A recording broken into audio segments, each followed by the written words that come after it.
Hello, my name is Kirioth, and today we are going to talk about rejecting Battleforces and embracing dragons.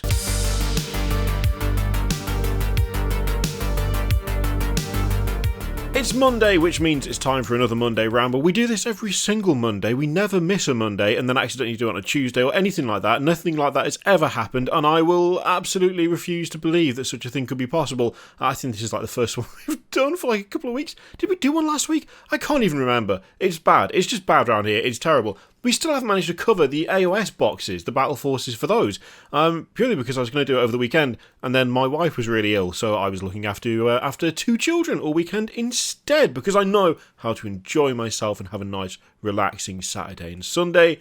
It was not, you could probably tell by the sarcasm.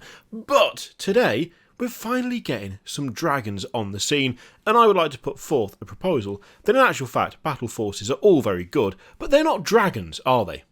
I mean, Battleforces, lots of models, lots of cool stuff, but is any of that cool stuff actually an actual dragon? No, it is not. I mean, you could argue that you don't need a dragon, and as such, that kind of hypothesis is totally worthless to you, but you know what? Maybe it's time to branch out. Anyway, let's have a look and see what we've got. We've got dragons, outcasts, oh yeah, that Necromunda gang, the ones that's like the outsiders, the not gang affiliated gang, that kit is on the way as well. I mean, it's nice of them to finally do a Chaos Cultist kit. It's nice of them to bring that out. I mean, admittedly, they brought it for the wrong system, but it doesn't matter because we can still use it if we want. Anyway, let's have a look for the second time. Except we didn't do it the first time. We have dragons. We've got Krondis and Karazai. Krondis, for some reason, to me, either sounds like a discount shop or alternatively, some sort of medication. I would suggest if you've got athlete's foot, you put a bit of Krondis on it, you know? I think that would work. I think that works well as a brand name. Not quite as well for a dragon, maybe. I can't remember whether I had an issue with the name when we first learnt about these two, or whether that's a new thing. But just reading it now, I was like, yeah, no, that just doesn't sound great. Still looks good. It still looks good. I think it looks better than the Stardrake. The Stardrake that the Stormcaster got access to at the moment is cool, and I love the wings. But this feels more natural dragon to me, and probably for good reason. So just in case you weren't sure, this is the Stardrake. They are, of course, kind of similar. There's a similar thing going on in terms of the number of horns on the head, for instance. There's a similar kind of build, although the new ones are a little bit slimmer, a bit more streamlined. They're not quite as girthy as the Stardrake. I do love the Stardrake's wings. I think the wings look fantastic. They're a little bit alien. They're a little bit eldritch, a bit otherworldly, which I do like a lot. But overall, I feel like the composition on this lad, on Krondis, is just a bit better to my eye. That being said, I have used the wings from this in a conversion, so I can't like be too harsh with it or too mean to it. It's still a cool looking model. Plus, there's no dude on the back on the new ones, and that automatically makes it better to my eye. I just prefer my dragons without riders. That's just how it is. We've also got Karazai as well. Is that technically a smaller picture, or is it not? Is it just the pose? No, the pose is about the same. That feels like a smaller image, which is not doing him justice. But you know what? It's still a decent looking model. I actually much prefer that version, Karazai to Krondis, just because the armour's okay, but that's just far more natural. It's far more natural. You've got the scarring down the side of the face and all the way down the neck, which I really like. You still have got that kind of Sigmarite symbol in the chest, but I don't know, the lack of armour just makes that look cooler to me, like a less is more sort of situation, and I still think they've painted them super well. Especially the wings. The wings look really good. I think they're some of the nicer models that they've done. And it does look, at the moment, there's been a leak about the price. Someone messaged me to say it looks like they're going to be £95. Which, to be honest, given the size of them, that's less than I expected. Like, that's probably quite bad to say, because it means that their price inflations have gotten so severe that I hear 95 quid and go, oh, actually, that's not too bad. I mean, it's still an absurd amount of money for a plastic model, but they are sizable models, I think about on par with this thing, so it being the same price and not like inflated over that, I mean, it's not exactly a win, but I suppose it's as close as we're going to get when it comes to new releases. So there's also the Stormdrake Guard. God damn. The flying bases have got to go. They've got to go, gang. It's not working for me.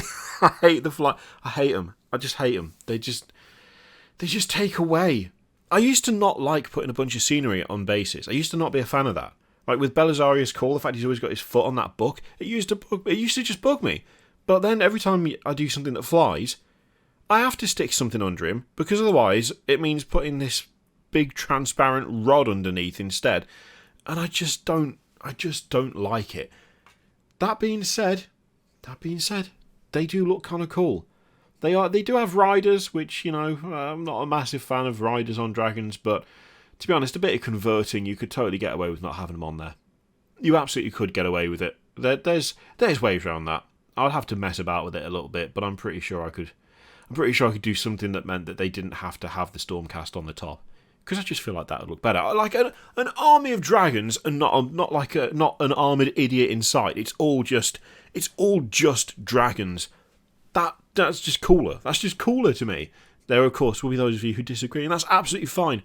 But if I ever took the plunge into an all-dragon army, these lads, it would be bye-bye to them. They'd be gone. I wouldn't have them. They might be on the ground instead. I mean, if you're going to do a bit of a scenic thing to get rid of the big old chunky perspex there, then perhaps instead you have the lads on the ground, as though they've dismounted, which means your dragons are free to fly, but they're still represented on the model, and so it's fine. Very tempting, actually. Ooh, very tempting. Now, we also have the made-to-order Chaplains for 40k, so to be honest, these are some classic lads. I like all of these Chaplains. They all look decent. I have to admit, my favourite is the lad on top. Just that come at me, bro. Like, you know, hands out, one with a power fist, one with a crow's. What a power move that is. He wants to fight you, and he's directly challenging you with that pose. It's amazing. It's such a good sculpt. I feel like this is actually kind of a nice thing to see. Actually, kind of a nice thing to see. Some good stuff amongst those. Blood Bowl wise, we've got the return of Dungeon Bowl. Now, since I was massively confused when they revealed this, I was like, what the hell happened? Like, where has Dungeon Bowl come from? Quite a few of you were like, actually, Kerry, a lot of us still play Dungeon Bowl, and there are people who've kept the rules alive and kept them updated and stuff. And honestly, that's just kind of awesome. That it was more a thing than I knew it was. So yeah, Dungeon Bowl is on its way. I mean, the amount of variety in terms of miniatures you get in this is kind of cool. It's going to be interesting to see what the price is for it, though. I'm not entirely sure what they're going to do for that. I feel like it can't be as much as like a Warcry starter set. It can't be, because it's mostly cardboard terrain, and there's no walls or doorways or anything like that. It's all card. You have got the chests and stuff in there, but effectively it's 2 teams and a pitch. So I suspect it's not going to be as pricey as some of the other boxes that we've seen in recent times, but be interesting to see closer to the time, I guess. Alongside that, there's some Goblin team accessories and a double-sided pitch with some garish dice, of course, and we've got the Chaos Cultists. Well, we've actually got the Underhive Outcasts gang, but honestly, these look so customizable and so ready to be whatever you want them to be.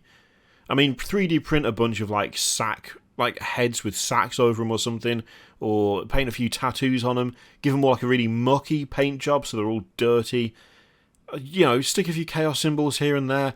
These would be great Chaos Cultists. Of course, they are made for Necromunda, that's primarily what they're there for, but I mean, come on. I'm looking at this and I'm thinking there's potential. There's potential there. It's such a varied mix of stuff that I really think you could just make it into whatever you wanted to. Hell, we've talked before about Gang Orlok being good for maybe Penal Legion, Guard. These guys, surely absolutely ripe for some of that. This just feels like yet another Necromunda kit where there's so many things you could do with it. If you're a fan of the old kit bashing and converting it, I feel like a lot of people are going to be they're going to be properly moister than an oyster at this, to be honest. Not a huge amount of variety in the poses, which is a little bit of a shame, or at least like some of the leg poses are a bit too like, I don't know. When I say a bit to what they are, that sounds like a nonsense thing to say, but you can clearly see there are 3 guys who've got exactly the same pose of right leg down, left leg back. Now, that stands out really badly. That stands out way more than the ones who are taking a step forward with the left leg down and the right leg up, and the ones who have got like that kind of ready stance where their legs are like apart. Those weirdly don't look repeated. They don't look it's the same thing over and over again, anywhere near as much as the guys who are kind of doing that run forward motion. And I think that's just because it's not as flexible. Like, even if you turn those guys, you're still going to be able to clearly see that it's the same set of legs 3 times. Whereas with the other ones, because it's more generic, it doesn't draw attention. With the other legs, you find yourself taking in the whole of the model, not just the legs. You find yourself looking at the torso, the gun, the head. With the ones that are moving forward, to me, my eye is drawn to that motion that they've got, which means I immediately spot the duplicates, which, I mean, I don't know whether that's just me. It may well be just me, but it's one of those things where, like, looking at it, I cannot not see that pattern. Those 2 in the middle and that one at the top, I can't like fail to pick up on this kind of almost diagonal line going across the image, where it's like these 3 guys have got the same legs. I don't get it from the rest of them. Maybe it's the placing of them in the image. Maybe that's all it is, but it's really kind of distracting in a weird way, just because I'm like, yep, repeated. Where's the other repeat? I guess those just stand out to me, which is the only thing that I don't particularly like about this lot. I think actually, otherwise they look pretty damn good, and it looks like you can get a nice variety of kind of looks going on with them. So yeah, I like that kit. That's cool. There's also the Book of the Outcast. Got that absolutely legendary, I forget her name, the kind of outcast noble for Necromunda. It's such a good model. I still need to pick it up. I just want to paint it. It's awesome. And then we've got Zone Mortalis Underhive Market, which I actually really like. I really like this. Adding a bit of like life to the map and stuff. It's cool. It's a cool addition to it. And we've got the gang tactics as well with the cards. Got the Escher Chimera as well. I love the addition of the bow on the arm. What a touch. What a touch. He's got a nice little ribbon. Got a little ribbon around the wrist there. The 6 eyes look creepy as anything. Yeah, overall, this is a fun model because of, for me, all the different textures. You've got smooth skin on the arms. You've got that kind of very like animalistic face, but there's like almost a bit of insect going on with the number of eyes. The fact that it goes from like skin to fur to feathers to scales and then back to fur again, it just looks like it's going to be really fun to paint, to be honest. You could get some really cool finishes and stuff on this, and it'll pick up dry brushing incredibly easily on like most of the model, to be honest. It's incredibly weird. It's very weird. It's a bit messy visually, but then I suppose if it's a Chimera and there's a bunch of different things going into it, then it would. But I don't know. I quite like it. That's a cool model. Lord of the Rings wise, we've got the Fellowship of the Ring Battle in Balin's Tomb. So there's a new box game, which is kind of cool. Again, looks very simple, nothing in the way of terrain or anything. You've just got your miniatures, you've got your cardboard, your card assets, if you will, and that's about it. But I don't know. It'd be interesting to see what people think of this. I'm not sure this is something that I would pick up myself, but I'd be super curious to see how it plays and just the general reception to it. Because it feels like this is not something that happens very often in terms of the Lord of the Rings stuff. There's model releases and stuff, but like this feels kind of different to me. Be interesting to see how it's received. For Adeptus Titanicus, there is a bunch of stuff. So, well, I say a bunch of stuff. Little tiny knights. We've got the baby knights now. The little baby knights for Titanicus. You've got the Armiger Knights and the Mechanicum Knights Moirax. I would not want to paint these. I would not want to paint them because the baby knights are... I mean, the normal knights are tiny. They are very small.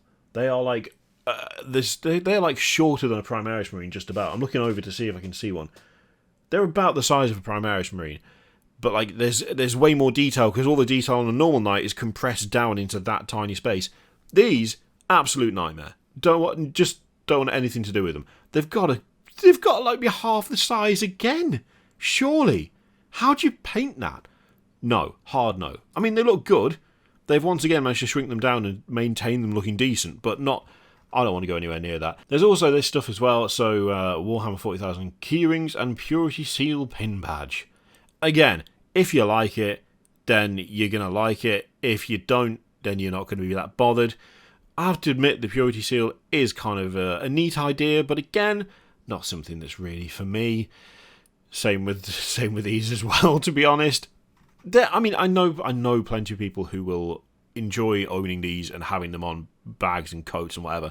Just not my thing. Just not that bothered, to be honest.